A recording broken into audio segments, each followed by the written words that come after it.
મહાકાળ તથાગત ગૌતમ બુદ્ધ અને ડોક્ટર બાબા સાહેબે જેમણે પોતાનું સંપૂર્ણ જીવન મહાકાળ તથાગત ગૌતમ બુદ્ધે રાજપાટનો ત્યાગ કર્યો અને દુઃખ દર્દ વેઠી અને જગતને માનવતા અને કરુણાનો સંદેશ આપ્યો.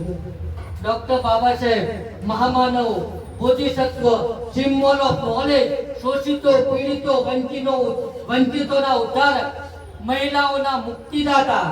ડોક્ટર બાબા સાહેબે તો પોતાના ચાર સંતાનો ગુમાવી અને આપણને જગતનો શ્રેષ્ઠ ધર્મ ભેટ આપ્યો અને ઉત્તમ સંવિધાન ભેટ આપ્યું. તો હવે હું આ મંગલ દિવસ નિમિત્તે અન્ય ધર્મોમાં મંગલ એટલે શું એની સ્પષ્ટતા આપણને ખબર નથી.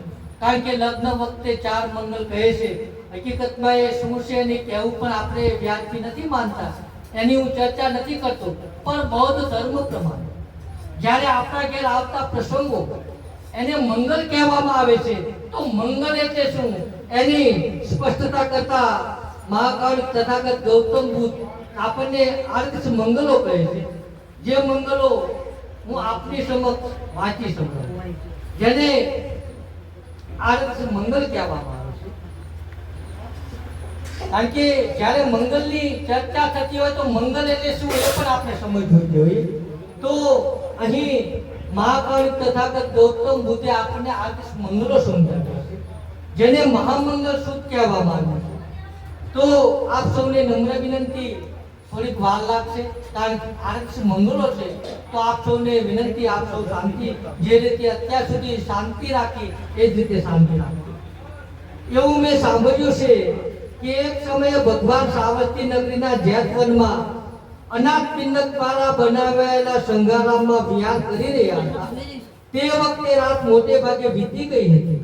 ત્યારે કોઈ દિવ્ય ક્રાંતિવાળો દેવ સમગ્ર જેતવનને પોતાના દિવ્ય પ્રકાશથી આલોકિત કરતો જ્યાં ભગવાન બુદ્ધ હતા ત્યાં એમની પાસે આવી નમસ્કાર કરીને એક બાજુ ઊભો રહ્યો.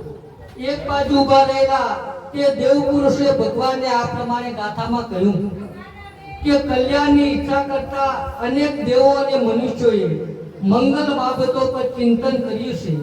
જોએ તથાગત ગૌતમ બુદ્ધ એમાં ઉત્તમ મંગલ કહ્યું એ તમે કહો. ત્યારે તથાગત ગૌતમ બુદ્ધ આપણને મંગલ બાબતની ચર્ચા કરતા કહે છે કે મૂર્ખોના સહવાસથી દૂર રહેવું. મંગલ કોને કહેવાય?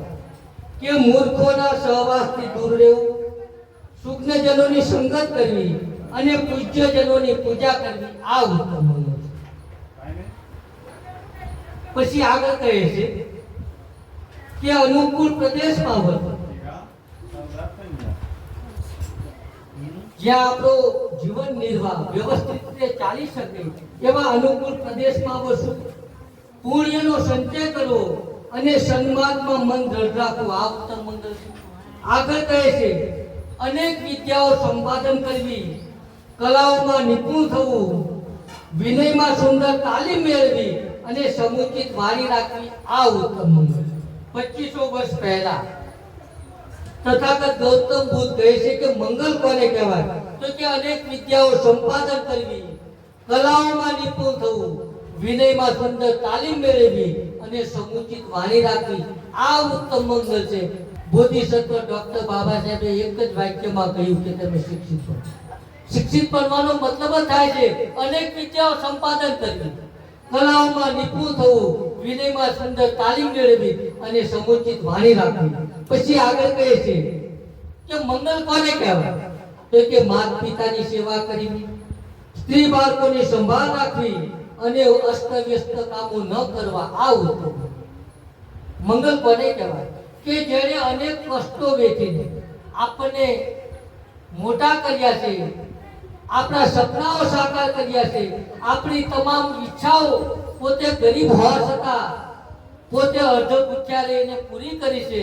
તો સૌપ્રથમ એક પુત્ર તરીકે, એક પુત્રી તરીકે, એક પુત્ર વધુ તરીકે આપણી નૈતિક ફરજ થાય છે કે માતા પિતાની સેવા કરવી, આ જગતનું શ્રેષ્ઠ અને ઉત્તમ મંગલ છે. આ તથાગત ગૌતમ બુદ્ધ. પછી કહે છે કે સ્ત્રી અને બાળકોની સંભાળ રાખવી અને અસ્તવ્યસ્ત કામો ન કરવા, આ ઉત્તમ મંગલ છે. પછી આગળ કહે છે કે મંગલ કોને કહેવાય? તો કે દાન આપવું, ધર્મ અનુસાર આચરણ કરવું, સગાઓને સહાય કરવી અને વર્જિત આજીવિકા ન કમાવી આવું. તમને એવું લાગતું હોય કોઈ વ્યક્તિ ધર્મનું કામ કરે છે અને એનું આચરણ સારું છે તો તમારી યથાશક્તિ એને દાન આપવું જોઈએ. પછી ધર્મ અનુસાર આચરણ કરવું જોઈએ અને સગાઓને સહાય કરવી જોઈએ. બને કે આપણી પાસે ધન સંપત્તિ સારી હોય અથવા તો આપણી એ પરિસ્થિતિ હોય કે આપણે કોઈને બૌદ્ધિક રીતે મદદ કરી શકતા હોય અથવા તો આર્થિક રીતે મદદ કરી શકતા હોય તો આપણે સગાઓને સહાય કરવી જોઈએ. આ ઉત્તમ મંગલ. પછી વર્જિત આજીવિકા ન કમાવી. એવી કોઈ પણ આજીવિકા ન કમાવી જોઈએ જેનાથી વ્યક્તિગત પોતાને અને પોતાના કુટુંબ પરિવારને નુકસાન થાય. આ ઉત્તમ મંગલ. પછી આગળ કહે છે તન અને મનથી પાપોનો ત્યાગ કરવો, મદ્યાથી નશાથી દૂર રહેવું અને ધર્મ કાર્યમાં પ્રમાદ રહિત રહેવું. આ ઉત્તમ મંગલ છે. પછી આગળ કહે છે આદરભાવ કેળવવો, નમ્રતા રાખવી, સંતોષી બનવું, કૃતજ્ઞ થવું અને ભક્તો વખત સદધર્મ શ્રવણ કરવું. આ ઉત્તમ મંગલ છે. કારણ કે તથાગત ગૌતમ બુદ્ધ જે આપણને વાત કહે છે, જે માત્ર ભારતમાં જ નહીં અત્યારે દુનિયાને તમામ દેશના અન્ય ધર્મના લોકો પણ બૌદ્ધ તરફ તેઓ પ્રયાણ કરી રહ્યા છે. તેઓ પણ પોતાનો ધર્મ છોડી, બરાક ઓબામા પણ બૌદ્ધ ધર્મ સ્વીકારવાની વાત કરી છે અથવા તો સ્વીકાર્યો છે. જગતના જેટલા પણ મહાન વિચારકો છે એ તમામ મહાન વિચારકોએ માત્ર ને માત્ર બૌદ્ધ ધર્મની તરફેણ કરી છે અને પોતાના જીવનમાં બૌદ્ધ ધર્મ પ્રમાણે આચરણ કરે છે.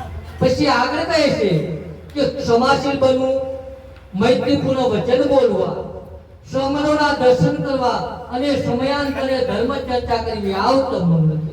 પછી આગળ કહે છે તપ ધ્યાન સાધના કરવા, બ્રહ્મચર્ય, અહીં બ્રહ્મ વિહારની વાત છે, નું પાલન કરવું. તો બૌદ્ધ ધર્મ અનુસાર બ્રહ્મચર્ય એટલે બ્રહ્મ વિહારની વાત છે જે તમે શાંતિથી સાંભળજો, માથું નહીં કટા પ્લીઝ. તો અહીં બ્રહ્મ વિહાર કે બ્રહ્મચર્ય એટલે કે મૈત્રી, કરુણા, મુદિતા અને ઉપેક્ષા. આ ચાર આયામોનું જીવનમાં જે આચરણ કરે છે સાહેબ, તો ખરા અર્થમાં એને બ્રહ્મ વિહારમાં વિહાર કરેલું હોય એવું આપણે માની લઈએ તો એ કહીએ કે મૈત્રી એટલે શું. કારણ કે દરેક વાત એનો ખુલાસો હોવો જોઈએ, એની ખબર હોવી જોઈએ, એની આપણને સમજ હોવી જોઈએ. તો તથાગત ગૌતમ બુદ્ધ કહે છે કે મૈત્રી એટલે શું? તો કે જે ભાવ, જે લાગણી, જે મમતા, જે હેત, જે પ્રેમ આપણને આપણા પોતાના સંતાનો ઉપર હોય, એ જ લાગણી, એ જ મમતા, એ જ વહાલ, એ જ પ્રેમ જ્યારે જગતમાં વસતા તમામ માનવ જીવ અને તમામ પ્રાણી ઉપર ઉત્પન્ન થાય તો એને ખરા અર્થમાં મૈત્રી કહેવાય. અને જ્યારે આ ભાવ આપણને ઉત્પન્ન થાય, ડોક્ટર બાબા સાહેબે કહ્યું કે આ દેશમાં વસતા કરોડો લોકોના સંતાનો એ મારા સંતાનો છે, આપણા સંતાનો માટે એમણે પોતાના સંતાનો કુરબાન કર્યા. આને ઉત્તમ મૈત્રી કહેવાય. તો આને મૈત્રી કહેવાય કે જે ભાવ, જે લાગણી, જે મમતા, જે માયા, જે હેત, જે વહાલ આપણને આપણા પોતાના સંતાનો ઉપર હોય, એ જ વહાલ જગતના તમામ માનવ અને જીવ ઉપર ઉત્પન્ન થાય તો એને મૈત્રી કહેવાય. પછી આગળ કહે છે કરુણા. તો કરુણા એટલે શું? કે અન્યને દુઃખી થતા જોઈ એને દુઃખમાંથી બહાર કાઢવાની ભાવના થાય અને એના માટે પોતાનું જીવન સમર્પિત કર્યું. ડોક્ટર બાબા સાહેબ મહાન ઉત્તમ કરુણાવાન પુરુષનું એમને ઉત્તમ ઉદાહરણ પૂરું પાડ્યું છે. આપણું દુઃખ જોઈ અને એમણે દુઃખમાંથી બહાર કાઢવા પોતાનું જીવન સમર્પિત કર્યું. તો આને કરુણા કહેવાય. મુદિતા અને ઉપેક્ષા. તો કે જીવન છે, સુખ અને દુઃખ બંને પરિસ્થિતિ આવતી હોય છે. તો બંને પરિસ્થિતિમાં જેનું મન વિચલિત નથી થતું અને અન્યના સુખે સુખી અને અન્યના દુઃખે દુઃખી, જે આ ચાર આયામોનું જીવનમાં આચરણમાં ઉતારે છે, આ ચાર આચરણમાં ઉતારી અને વિહાર કરે છે, તેને ખરા અર્થમાં બ્રહ્મચર્યનું પાલન કર્યું એમ કહી શકાય. આર્ય સત્યનું દર્શન કરવું તથા નિર્વાણનો સાક્ષાત્કાર કરવો આ ઉત્તમ મંગલ છે. પછી આગળ કહે છે લાભ હાનિ, યશ અપયશ, નિંદા પ્રશંસા અને સુખ અને દુઃખ એમ 8 પ્રકારના લોક સ્વભાવની સાથે પ્રસંગ આવતા જેનું મન જેનું ચિત્ત અસ્થિર થતું નથી પણ શોક રહિત નિર્મળ અને સુખરૂપ રહે છે. આ તેમનું ઉત્તમ મંગલ છે. અને આ પ્રમાણે 38 મંગલ આપણને તથાગત ગૌતમ બુદ્ધે કહેલા જો આપણે જીવનમાં આચરણમાં મૂકીએ તો આપણું સર્વત્ર કલ્યાણ થશે. તો અહીં આ મંગલની સાથે અહીં રાઠોડ પરિવાર તેમજ પરમાર પરિવારે મને જે બૌદ્ધ સંસ્કાર મુજબ નામકરણ સંસ્કાર મુજબ જે નામ આપવા માટે આમંત્રણ પાઠવ્યું છે તો હું બંને પરિવારોનું મૈત્રીપૂર્ણ હૃદય આભાર માનું છું. અને મહાકાળી તથાગત ગૌતમ બુદ્ધ મહામાનવ બોધિસત્વ symbol of knowledge doctor Baba સાહેબના ચરણ કમળમાં વંદનની સાથે ભારત દેશમાં જન્મેલા તમામે તમામ બહુજન નાયકો, બહુજન મહાપુરુષો અને મહાનાયકો અને મહાનાયિકાઓના ચરણ કમળમાં વંદનની સાથે તમામે તમામનો આભાર માની મારી વાતને વિરામ આપું છું અને વિનંતી કરું અહીં સમ્યકના પિતા છે કે તેઓ પણ આપણને પોતાની વાત કહે છે. એ પછી નટુભાઈ વેદ ગોવર્ધનરાય એમને પણ વિનંતી કરું કે પોતપોતાની વાત રજૂ કરશે. સૌપ્રથમ હું સોહિલ કુમારને વિનંતી કરું કે તેઓ પોતાની વાત રાખશે. મને પણ કારણ કે હું પણ નાનો માણસ છું, હું પણ આવી રીતે આપ જેવા યુવાનો પાસેથી શીખી રહ્યો છું એટલે આપણે વિનંતી આપ વાત કરશો. અત્યારે આપણે માનીએ છીએ કે બુદ્ધ ધર્મ આપણા માટે નવો છે પણ હું એવું નથી માનતો. એના ઘણા બધા રીઝનો છે. આપણે ધર્મમાં એન્ટ્રી કરીએ તો અત્યારે સ્વાસ્તિકનું નિશાન છે. આપણે માનીએ છીએ કે બુદ્ધ ધર્મ આપણી માટે નવો છે પણ હું તો નથી માનતો. એનું રીઝન ઘણા બધા કારણો છે. કારણ કે આપણે કોઈ બી ઘરમાં એન્ટ્રી કરીએ તો સ્વાસ્તિકના આપણા બધા ઘરોમાં નિશાન છે. સ્વાસ્તિક આપણે ગુજરાતીમાં સાથીઓ કહીએ. સ્વાસ્તિકની જો સંધિ છૂટી પાડીએ કારણ કે ભાષા એક વિજ્ઞાન છે. ભાષા વિજ્ઞાનમાં સંધિ અભ્રંશય થયેલા છે નામો અને સંધિ છૂટી પાડીએ તો એનો અર્થ સારી રીતે સમજમાં આવે. સ્વાસ્તિક સ્વ વત્તા આસ્તિક. સ્વ એટલે પોતામાં, આસ્તિક એટલે પોતાનામાં જે આસ્થા રાખે છે એનો મતલબ સ્વાસ્તિક થાય. એમાં બુદ્ધ ધર્મમાં આપણે એવું માને છે અપો દીપો ભવ, જેનો મતલબ એ જ થાય કે અપો દીપો ભવ, તું તારામાં આસ્થા રાખ કે તારામાં વિશ્વાસ રાખ. સ્વાસ્તિકનો સેમ મતલબ છે. હવે બીજી વસ્તુ એ છે કે આપણે કોઈ બી જગ્યાએ ચાંદલા કરીએ ત્યારે 5 જ કેમ કરીએ છીએ? દાદાએ કીધું એટલે માની લીધું, દાદીએ કીધું એટલે માની લીધું, લોકો કરતા આવતા હતા સાહેબ. કદાચ અમે એને હું પોતે જો જોડવા માંગુ તો બૌદ્ધ ધર્મ જોડે જોડવા માંગીએ તો એ 5 આપણા સીલ છે, પંચ સીલ. બીજી વસ્તુ આપણે જે ભગવાનવાદનો કે ઈશ્વરવાદનો વિરોધ બહુ જ કર્યો છે પણ જે કૂટનીતિથી કર્યો છે. હવે એક એ લોકો માને છે સપ્તપદીના 7 ફેરા, તો આપણે 4 જ કેમ ફરીએ છીએ? એ બી મોટું કારણ છે. કારણ કે એ લોકોએ તો આપણને આજ સુધી મંદિરમાં જવા નથી દીધા, તો ભૂતકાળમાં થોડી જવા દીધા હશે. આપણે બુદ્ધિઝમમાં માનીએ તો 4 વસ્તુ છે. કોઈ બી સમસ્યા છે એનું કારણ છે, તારણ છે, નિવારણ છે. હું એવું માનું છું કે કદાચ એ 4 ફેરા એ વસ્તુ સમજાવવા માટે એ પૂરતા હશે. કારણ કે બધી જગ્યાએ બ્રાહ્મણો આપણા શું કે વિધિ વિધાન કરતા નથી. કારણ કે આપણી પેટા જ્ઞાતિઓ જો એસસી માં, એસટી માં કે ઓબીસી માં, એસટી માં ઘણી એવી જાતિઓ છે જેમાં આજે પણ બ્રાહ્મણ આવતો નથી. એના કાકા, કાકી, મોટા બાપા, મામા, માસી આ વિધિઓ કરાવતા હોય છે. કદાચ અમારી બાજુમાં ભંગી સમાજમાં મેં આજે પણ જોયું છે કે એમાં બ્રાહ્મણ હોતા નથી. એમાં એના કાકા કે મામા લગ્ન કરાવે છે. કારણ કે એ લોકોએ આનો ખૂબ વિરોધ કર્યો છે. એસટી માં પણ જે પેટા જ્ઞાતિઓ છે એમાં બહુ જ વિરોધ કર્યો છે.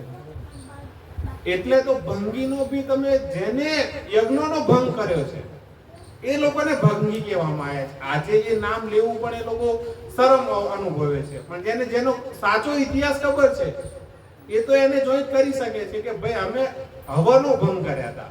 હવનો બી એ લોકોએ કેમ કર્યા. આપણે જોઈએ તો સિંધુ સભ્યતાથી આપણે જો શરૂઆત કરીએ, કારણ કે જેનો વિશ્વસનીય પુરાવો છે એ સિંધુ સભ્યતા છે. વર્લ્ડની 7 જૂની સભ્યતાઓમાંની એક સભ્યતા છે સિંધુ સભ્યતા. આપણી જોડે ધંધુકા જોડે લોથલ એ જગ્યા આવેલી છે. ત્યાં દફન વિધિ થતી હતી. દફન વિધિમાં બી એક સમ્યતા આવે છે. આજે બી આપણા ગામડામાં જાઓ, અહીંયા તો મેં શું કે અગ્નિદાહ જોયો છે, પણ ત્યાં દફન વિધિ ચાલે છે. મારા ગામમાં બી ચાલે છે. તો દફન વિધિમાં એવું હોય છે કે સિંધુ સભ્યતામાં મેં એવું વાંચ્યું છે કે ઉત્તર તરફ મોં, દક્ષિણ તરફ પગ અને પૂર્વ તરફ મોં ઢળેલું. હવે આજે પણ અમે દફન વિધિ કરવા જઈએ ને એટલે એવું કે ભાઈ માથું અમનું રાખજો એટલે ઉત્તર તરફ. માથું ઉત્તર તરફ હોય તો લોજિકલી પગ દક્ષિણ તરફ આવે, અને પછી એક શબ્દ બોલે કે મોં ઉગમનું કરો. ઉગમનું મીન્સ જે અમે વાંચ્યું એનું આપણે વૈજ્ઞાનિક ભાષામાં જોઈએ તો પૂર્વ તરફ. તો એ બી સામ્યતા છે અને છે. એટલે બુદ્ધ ધર્મ આપણા માટે કોઈ જ નવો નથી. જે પહેલી વસ્તુ છે કે આપણે દરેક પ્રાણી માટે સંવેદના રાખવી. તો આપણે પહેલાથી હિંસા નથી કરી, એટલે જ આપણા વડવાઓએ કદાચ મરેલું માંસ ખાધું છે. કારણ એ બી હોઈ શકે, કારણ કે આપણે હિંસામાં માનતા ન હતા, એ લોકો હિંસામાં માનતા હતા. બીજી વસ્તુ કે એ લોકોએ આપણને ક્યારે પોતાના માન્યા જ નથી. એનું કદાચ જીવતું જાગતું ઉદાહરણ આજે તમે વઢવાણ જો તો આપણે ગઢની બહાર જ છીએ. જે તમારો કિલ્લો છે વઢવાણ જૂનો, એનાથી તો બહાર જ છે. ગામડામાં કદાચ તમે કોઈ મોહલ્લો હશે તો એ લોકો બી એવું જ કહેશે કે આપણે ગામમાં જવું છે. એનો કદાચ મતલબ એવો કે આપણે ગામની બહાર છે. અત્યારે જે ભાઈઓ બહાર છે એ કદાચ એવું કહે કે મારે ઘરમાં જવું છે, એનો મતલબ કે ઘરની બહાર છે. એટલે ઘણા બધા વસ્તુઓ સેમ થતી હોય છે. હવે બીજી વસ્તુ મારે એ વસ્તુ કહેવા માંગવી હતી કે કુળદેવી આ શબ્દ કદાચ બધા અલગ અલગ પરિભાષામાં લઈ શકે. કુળદેવી કે એટલે બધા અલગ અલગ માતા 64 કરોડના જે નામ દેવા હોય એ દઈ શકે, પણ અમે એવું માનીએ છીએ કે ભાઈ કુળદેવી એટલે આપણા કુળને જે આગળ વધારે છે એ. એટલે ખરા અર્થમાં જોઈએ તો કુળદેવી આપણી બહેનો દીકરીઓ માં જ છે. મારી બેન છે કોઈકની તો વહુ છે, એ જ એના ઘરની કુળદેવી છે. આજે તમારા ઘરની દીકરી એ મારા ઘરની કુળદેવી છે, કારણ કે મારા કુળને આગળ વધારવાનું કામ એ જ કરે છે. તો ખરા અર્થમાં કુળદેવી તો આપણી એ જ છે, પણ આપણે એ વસ્તુ સમજ્યા નથી. અને જે તે ટાઈમે આપણને ખોટ જ્ઞાન આપવામાં આવ્યું. કારણ કે આજે પણ આપણા ઘણા બધા દોહા એવા છે કે જેને સમજવું હોય ને, તો અમે ગુજરાતી ભાષા એટલી વાંચી છે તો પણ મને અમુક શબ્દોના અર્થ નથી સમજાતા. એટલે એ વસ્તુ બી સરળ ભાષામાં સમજવી ખૂબ અઘરી છે. એટલે બુદ્ધ ધર્મ આપણા માટે કોઈ જ નવું નથી. બધા એવું કહે છે નવો છે કે ભાઈ તમે તો બુદ્ધમાં માનવા વાળા. અરે અમે નહીં, તમારા બાપ દાદા બુદ્ધમાં જ માનતા હતા. આપણા બધાના બાપ દાદા. એટલે જ આપણે 5 ચાંદલા કેમ કરીએ છીએ એનું કારણ આજ સુધી આપણે પૂછ્યું નથી. સ્વાસ્તિકનો સિમ્બોલ આપણે બધે કેમ રાખીએ છીએ એ પૂછ્યું નથી. આપણને કદાચ એમને કીધું નથી, કદાચ આપણે પૂછ્યું નથી. મેન રીઝન એ છે એક વચ્ચે ગેપ પડી ગઈ છે. આ આપણે ઘર વાપસી જ. અહીંયા મારી વાણીને હું અંત કરું છું. સાહેબને ખૂબ ખૂબ સાધુવાદ, ખૂબ જ સારી વાત કરી.